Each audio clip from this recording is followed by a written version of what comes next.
नमस्कार दोस्तों, आपका स्वागत है आपके अपनी यूट्यूब चैनल बीपीएम नॉलेज में। आज हम लोग एसएससी के टॉप 50 क्वेश्चन करने वाले हैं, जो कि सभी एग्जामों के लिए बहुत ही महत्वपूर्ण रहने वाला है। अगर इनमें से किसी भी प्रश्नों का आंसर अगर आपको पता है तो आप कमेंट बॉक्स में दे सकते हैं। तो चलिए आज का वीडियो शुरू करते हैं। आज का पहला क्वेश्चन है, राष्ट्रीय विकास परिषद का मुख्य संबंध होता है। राष्ट्रीय विकास परिषद का मुख्य संबंध किससे होता है? तो ये होता है योजनाओं के अनुमोदन से। तो इसका राइट आंसर ऑप्शन ए हो जाएगा। योजनाओं के अनुमोदन से राष्ट्रीय विकास परिषद का मुख्य संबंध होता है। चलिए अगला क्वेश्चन देख लेते हैं। अगला क्वेश्चन है, बिहार में मुख्यतः मिथिला और दरभंगा क्षेत्र में लगनी राग किस समय गाए जाते हैं? बिहार में मुख्यतः मिथिला और दरभंगा क्षेत्र में लगनी राग किस समय गाए जाते हैं? तो ये विवाह के समय। तो इसका राइट आंसर ऑप्शन बी हो जाएगा। विवाह के समय बिहार के मिथिला और दरभंगा क्षेत्र में लगनी राग गाए जाते हैं। चलिए अगला क्वेश्चन देख लेते हैं। अगला क्वेश्चन है, निम्नलिखित में से कौन सा एक सुमोलित नहीं है? निम्नलिखित में से कौन सा एक सुमोलित नहीं है? तो ये महावीर को ज्ञान की प्राप्ति ये गया में नहीं हुआ था। तो इसका राइट आंसर ऑप्शन सी हो जाएगा।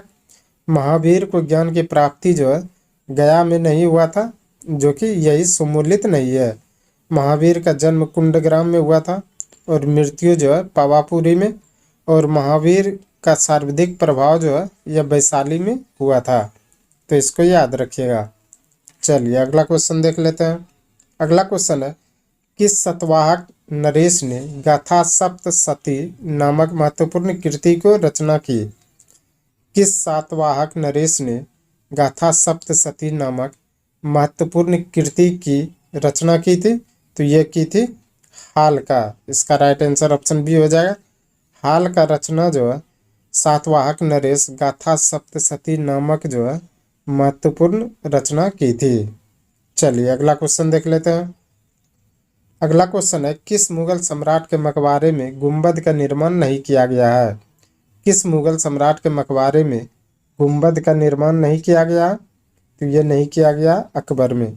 तो इसका राइट आंसर ऑप्शन सी हो जाएगा। अकबर के मकबरे में गुंबद का निर्माण नहीं किया गया है। चलिए अगला क्वेश्चन देख लेते हैं। अगला क्वेश्चन है, जब सिंध का विलय हुआ उस समय भारत का गवर्नर जनरल कौन था? जब सिंध का विलय हुआ उस समय भारत का गवर्नर जनरल कौन था? तो ये था लॉर्ड एलन बरू। तो इसका राइट आंसर ऑप्शन ये हो जाएगा। लॉर्ड एलन बरू जब सिंध का विलय हुआ था उस समय भारत का गवर्नर जनरल था। चलिए अगला क्वेश्चन देख लेते हैं। अगला क्वेश्चन है, सविनय अवज्ञा आंदोलन अंतिम रूप से कब वापस लिया गया? सविनय अवज्ञा आंदोलन अंतिम रूप से कब वापस लिया गया? तो ये लिया गया था अप्रैल 1934 में। तो इसका राइट आंसर ऑप्शन डी हो जाएगा। अप्रैल 1934 में सविनय अवज्ञा आंदोलन को अंतिम रूप से वापस लिया गया था। चलिए अगला क्वेश्चन देख लेते हैं। अगला क्वेश्चन है, भारतीय संविधान को किस भाग में राष्ट्रपति के चुनाव से संबंधित नियमों का वर्णन किया गया है? भारतीय संविधान के किस भाग में राष्ट्रपति के चुनाव से संबंधित नियमों का वर्णन किया गया है? तो ये भाग 5 में। तो इसका राइट आंसर ऑप्शन डी हो जाएगा। भाग 5 में राष्ट्रपति के चुनाव से संबंधित नियमों का वर्णन किया गया है। चलिए अगला क्वेश्चन देख लेते हैं। अगला क्वेश्चन है, संविधान के उपबंधों के तहत किस प्रकार से भारतीय नागरिक की नागरिकता समाप्त हो सकती है? संविधान के उपबंधों के तहत किस प्रकार से भारतीय नागरिक की नागरिकता समाप्त हो सकती है? तो यह हो सकती है उपर्युक्त में से सभी, जिसमें त्यागने पर, पर्यावरण पर और वंचित किए जाने पर, ये तीनों पर भारतीय नागरिक की नागरिकता समाप्त हो सकती है। चलिए अगला क्वेश्चन देख लेते हैं।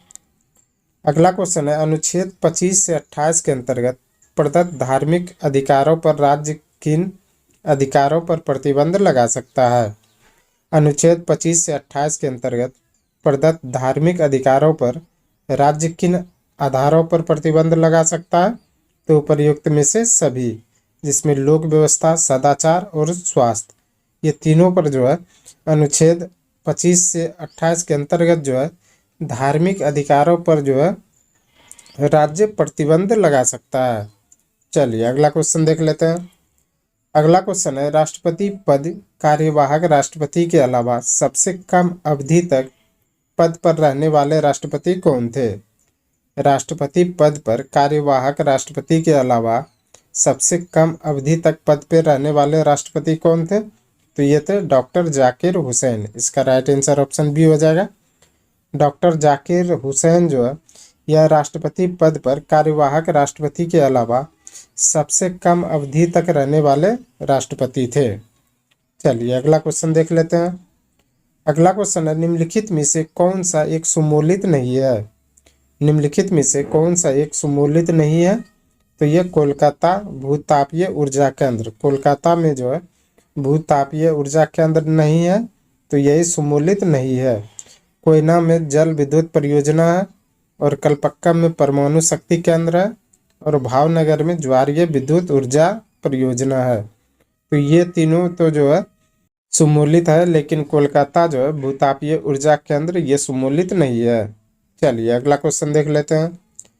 अगला क्वेश्चन है, फर तथा पाइन के वृक्ष मुख्यतः किस प्रकार के वन में पाए जाते हैं? फर तथा पाइन वृक्ष किस प्रकार के वन में पाए जाते हैं? तो ये टेंगा वन में। इसका राइट आंसर ऑप्शन डी हो जाएगा।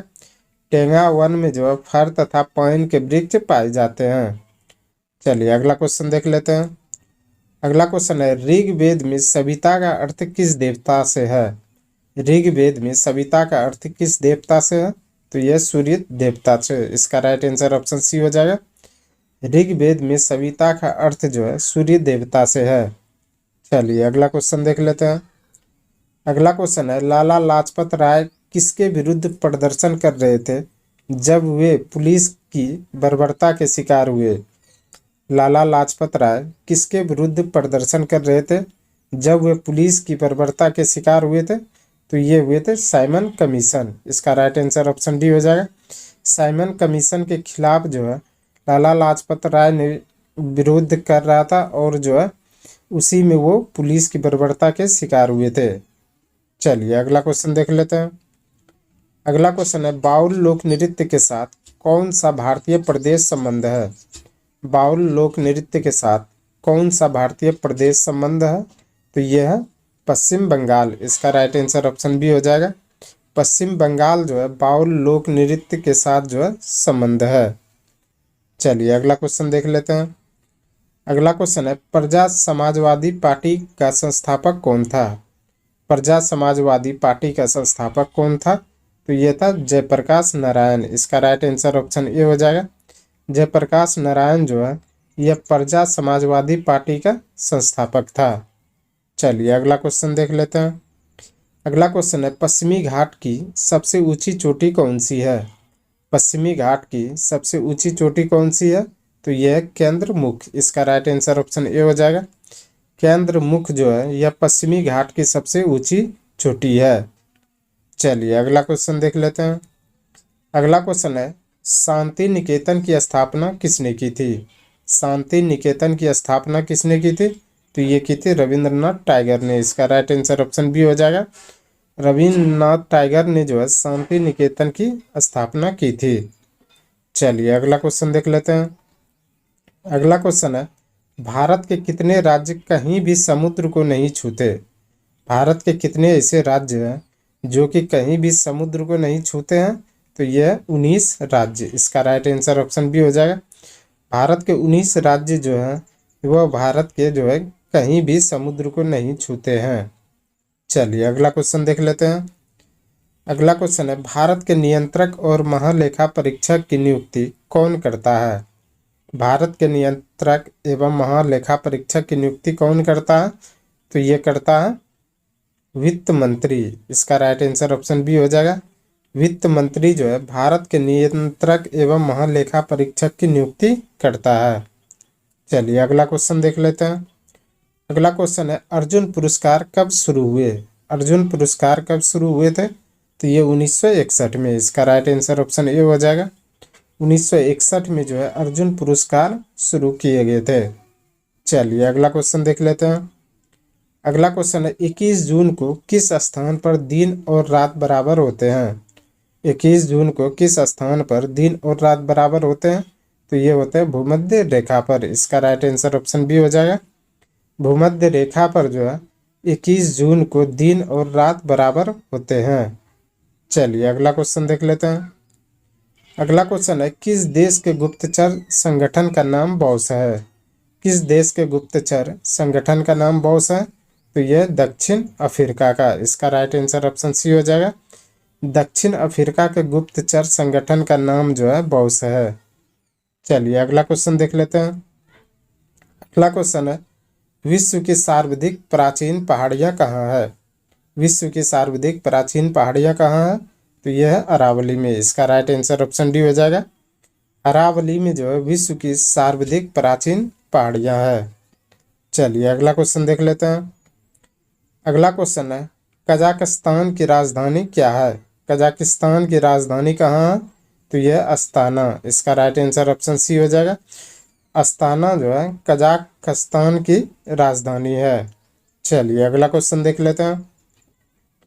अगला क्वेश्चन है भूपर्पटी पर सर्वाधिक उपलब्ध अधातु है। भूपर्पटी पर सर्वाधिक उपलब्ध अधातु कौन सा है? तो यह है सिलिकॉन। इसका राइट आंसर ऑप्शन बी हो जाएगा। सिलिकॉन जो है यह भूपर्पटी पर सर्वाधिक उपलब्ध जो है अधातु है। चलिए अगला क्वेश्चन देख लेते हैं। अगला क्वेश्चन है सोते समय मनुष्य का रक्तचाप क्या होता है? सोते समय मनुष्य का रक्तचाप क्या होता है? तो ये गिर जाता है। इसका मतलब कि कम हो जाता है। तो इसका राइट आंसर ऑप्शन बी हो जाएगा।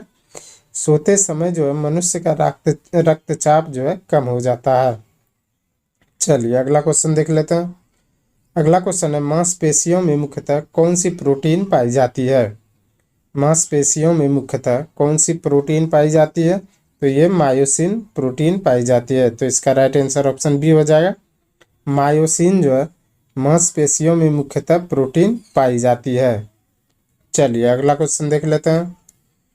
अगला क्वेश्चन है एक अणु में 9 इलेक्ट्रॉन है, 9 प्रोटॉन है और 10 न्यूट्रॉन है। इसकी द्रव्यमान संख्या कितनी होगी? एक अणु में 9 इलेक्ट्रॉन है और 9 प्रोटॉन है और 10 न्यूट्रॉन है। तो इसकी जो है द्रव्यमान संख्या कितनी होगी? तो ये होगी 19। तो इसका राइट आंसर ऑप्शन डी हो जाएगा, क्योंकि 9 जो है प्रोटॉन प्लस 10 न्यूट्रॉन मिलके जो है द्रव्यमान संख्या बनता है। तो ये दोनों मिला के जो है 19 हो जाएगा। चलिए अगला क्वेश्चन देख लेते हैं। अगला क्वेश्चन है एक तत्व के समस्थानिकों में क्या होते हैं? एक तत्व के समस्थानिकों में क्या होते हैं? तो ये होते हैं न्यूट्रॉनों की संख्या भिन्न होती है। तो इसका राइट आंसर ऑप्शन ए हो जाएगा। न्यूट्रॉनों की संख्या भिन्न होने के कारण जो है एक तत्व में समस्थानिक जो है होते हैं। चलिए अगला क्वेश्चन देख लेते हैं। अगला क्वेश्चन है अलैंगिक प्रजनन का एक प्रकार जिसमें जड़ों, तनों, पत्तियां और कलिकाओं में नए पौधे उत्पन्न होते हैं।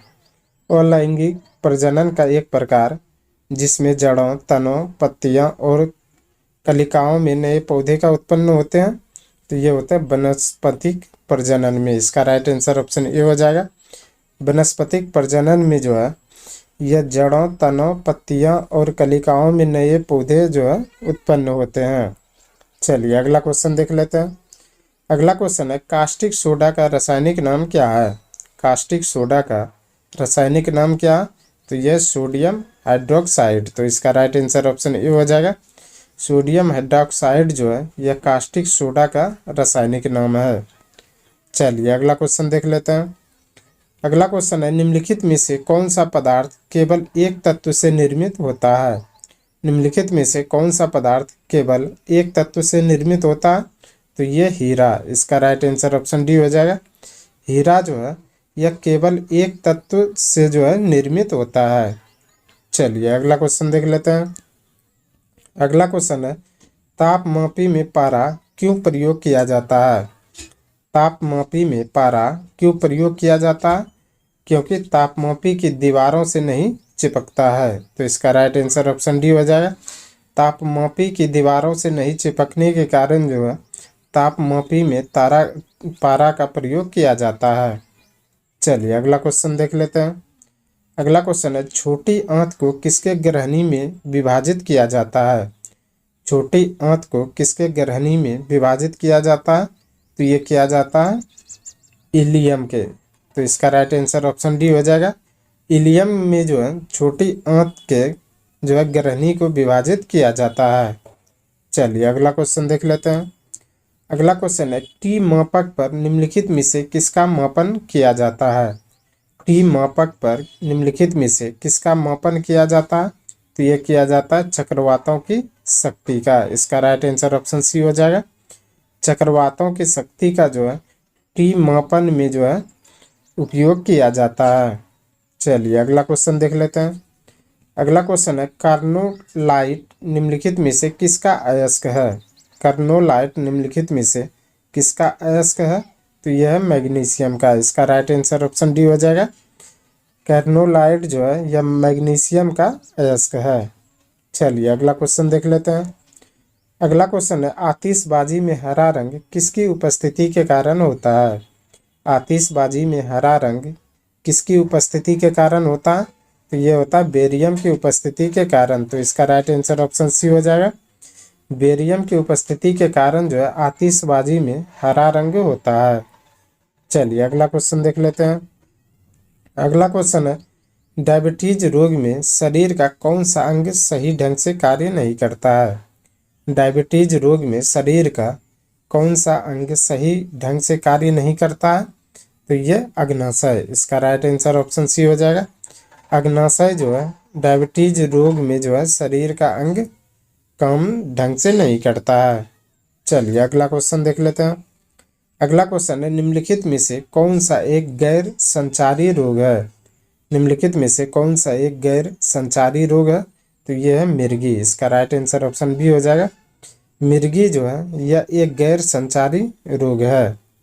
चलिए अगला क्वेश्चन देख लेते हैं।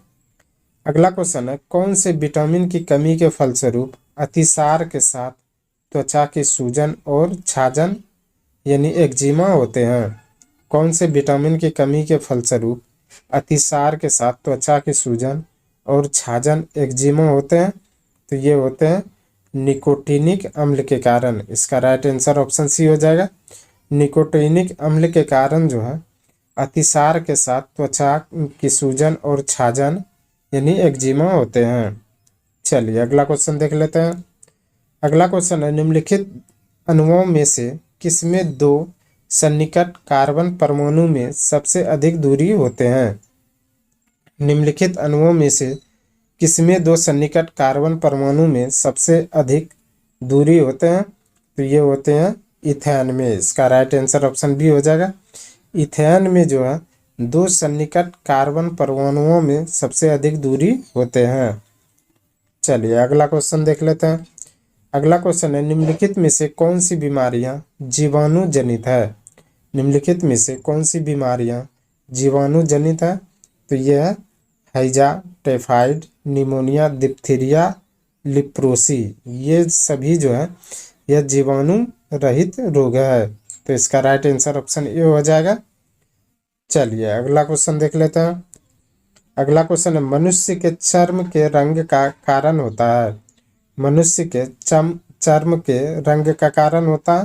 तो ये होता है मेलानिन। इसका राइट आंसर ऑप्शन बी हो जाएगा। मेलानिन के कारण जो है मनुष्य के चर्म का रंग जो है निर्धारित होता है। चलिए अगला क्वेश्चन देख लेते हैं। अगला क्वेश्चन है, नीले लिटमस वाले पानी से होकर CO2 गुजारी जाए तो परिणामी घोल का रंग क्या होता है? नीले लिटमस वाले पानी से होकर अगर CO2 गुजारी जाए तो परिणामी घोल का रंग क्या होगा? तो ये लाल हो जाएगा। तो इसका राइट आंसर ऑप्शन ए हो जाएगा। अगर नीले लिटमस को CO2 से गुजारी जाए तो यह जो है लाल रंग का परिणामी घोल होता है। चलिए अगला क्वेश्चन देख लेते हैं। अगला क्वेश्चन है, किस मिश्र धातु को संलय कहा जाता है? किस मिश्र धातु को संलय कहा जाता है? तो ये पारा को। इसका राइट आंसर ऑप्शन ए हो जाएगा। पारा को जो है ये संलय कहा जाता है। चलिए अगला क्वेश्चन देख लेते हैं। अगला क्वेश्चन है, फ्लेमिंग के दाएं हाथ के नियम का प्रयोग किसकी दिशा का पता लगाने के लिए किया जाता है? फ्लेमिंग के दाएं हाथ का नियम का प्रयोग किसकी दिशा का पता लगाने के लिए किया जाता है? तो ये किया जाता है प्रेरित धारा का। इसका राइट आंसर ऑप्शन बी हो जाएगा। प्रेरित धारा का पता लगाने के लिए जो है फ्लेमिंग के दाएं हाथ का नियम का प्रयोग किया जाता है। चलिए अगला क्वेश्चन देख लेते हैं। अगला क्वेश्चन है, निम्नलिखित में से किसने टीके का आविष्कार किया? निम्नलिखित में से किसने टीके का आविष्कार किया था? तो ये किया था एडवर्ड जेनर ने। इसका राइट आंसर ऑप्शन सी हो जाएगा। एडवर्ड जेनर ने जो है टीके का आविष्कार किया था। चलिए अगला क्वेश्चन देख लेते हैं। आज का अंतिम क्वेश्चन है, राज्यसभा के सभापति कौन होते हैं? राज्यसभा के सभापति कौन होते हैं? तो ये होते हैं उपराष्ट्रपति। इसका राइट आंसर ऑप्शन सी हो जाएगा। उपराष्ट्रपति जो है ये राज्यसभा के सभापति होते हैं। आज के लिए बस इतना ही। हमें उम्मीद है कि ये वीडियो आपको पसंद आया होगा। अगर पसंद आया तो प्लीज़ लाइक कमेंट शेयर और चैनल को सब्सक्राइब जरूर करें। धन्यवाद।